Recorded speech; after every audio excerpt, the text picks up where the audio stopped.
Adik, tadi adik keluar pintu dah ada durian kat luar rumah ya? Kena sihir, siapa yang sihir pun saya tak tahu ni. Kena cakap terima kasih lah dengan orang yang sihir tu.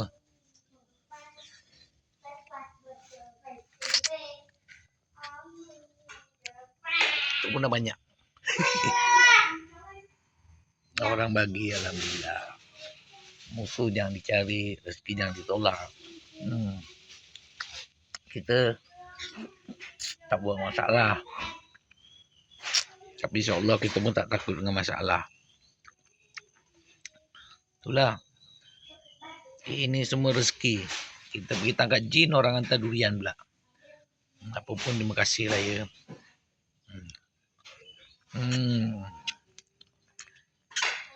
Sedap durian ni. Alhamdulillah.